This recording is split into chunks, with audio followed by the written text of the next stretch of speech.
Hello everyone, welcome back to Driven by DN. I'm Devine, And I'm Donald. and today we'll be doing a walk around and review of my personal 2010 Toyota Highlander. Let's get into it.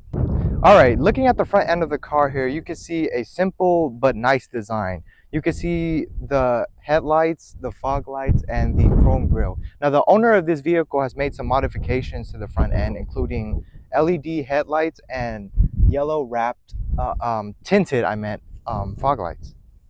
And that's pretty much all to talk about for the front end here. Simple but beautiful. All right, so as we can see in my example, my vehicle holds the 3.5 V6 that Toyota and Lexus puts in every single car. I'm not sure that there was one in their lineup in the early 2010s that didn't have this engine. It pushes 270 horsepower, but now that it's a couple years old, you can't really feel all 270 horses. So but I could say that it does get up and go, you know what I'm saying? On the freeway, it gets out of its own way. It keeps up with traffic. So, it's a really good engine, especially from what I'm coming from. Now that we move to the side of the 2010 Highlander, first off, I'm going to start by, showing the modifications that I have done to this car. We're going to start off with the all-around tint, you know what I'm saying? So I like my cars tinted. I love a tinted box. Haven't had much problems with it in Texas. Then we're going to move to here. The car is lowered on Toyota Camry lowering springs. That's one con about this vehicle. There's not much aftermarket for it, so you really would have to pull parts from different cars to get things done. So I have these springs from the 6th gen Camry, but when we come to the side, we see these beautiful limited rims. These are 19-inch 5-spokes, and I really love this design about these rims. Keyless entry on the door handle. It's really convenient, especially, and I'm coming from a remote, so it's kind of life-changing in a way. So, for the most part, I really do like the side of this car. All right, moving to the rear of the Highlander, you can see the Toyota emblem and the word Highlander are prominently located in the middle of the liftgate. And right below that, you can see the backup camera, which is a pretty cool feature for how old this car is. And once you pan out, you can see the incandescent taillights.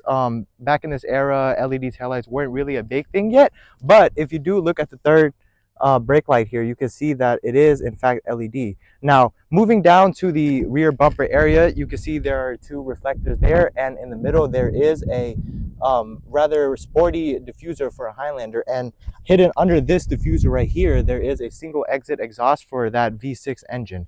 Now, moving over here, you can see if you press this button, Toyota added this really cool feature where you can just open the back glass and just throw something in the trunk real quick. And then after you're done, you can just close it right back up. Now, if you have something bigger, then you can just open the power liftgate. As you can see, it is fully power operated on the limited trim. And this is how much space you would have if the third row is up, which is quite a lot for a third row SUV. And if you fold this down, then obviously there will be a lot more, which I'm pretty sure you, right? Yeah, you pull this, and then if the headrests are down, then you would have this whole area for cargo. Yeah, and the power liftgate is also power closing, so very neat for a 2010 vehicle. So yeah, that concludes the rear end of this car. Okay, so now that we move into the inside of the 2010 Highlander, as you can see, it screams Toyota basically. I really love the early 2000s like Toyota luxury interiors. I feel that these are one of the best interiors made of the era. So starting off, we're going to start with the navigation screen. This was only with the limited and some sport options. It also comes with this second screen, which shows you miles per gallon and the doors being open, things like that. It also shows you when you do need an oil change.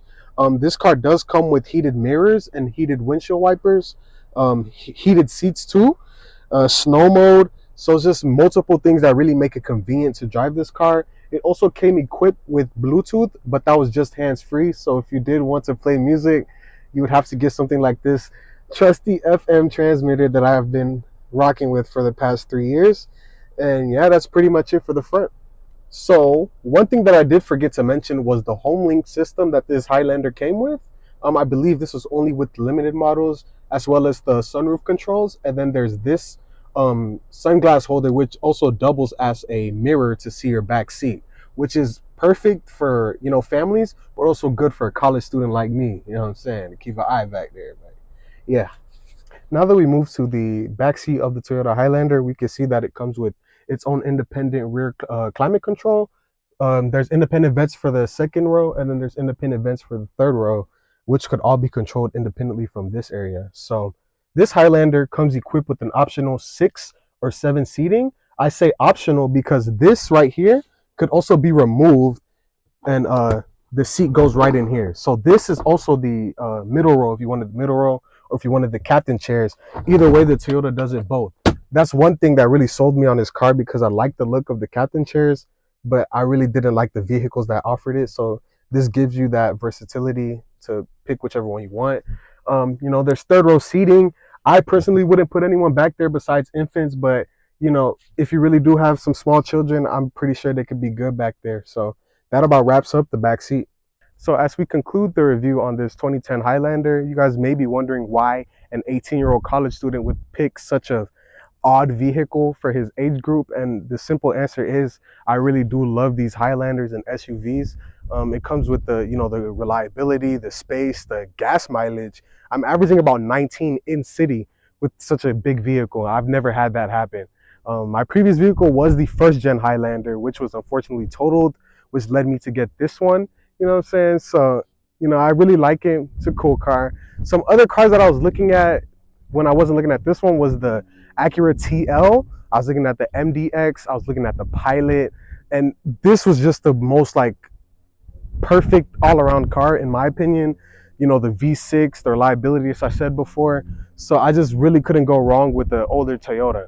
So I would 100% recommend this vehicle to college students, high school students, parents, you know, anyone on that spectrum. No matter what you are, this car could get you right. I think it's a really good car to buy in this day and age. I personally paid about 6,500 for this example because I did get it from auction as it's a hail vehicle. So it was hail damaged. I got it with about 157,000 miles.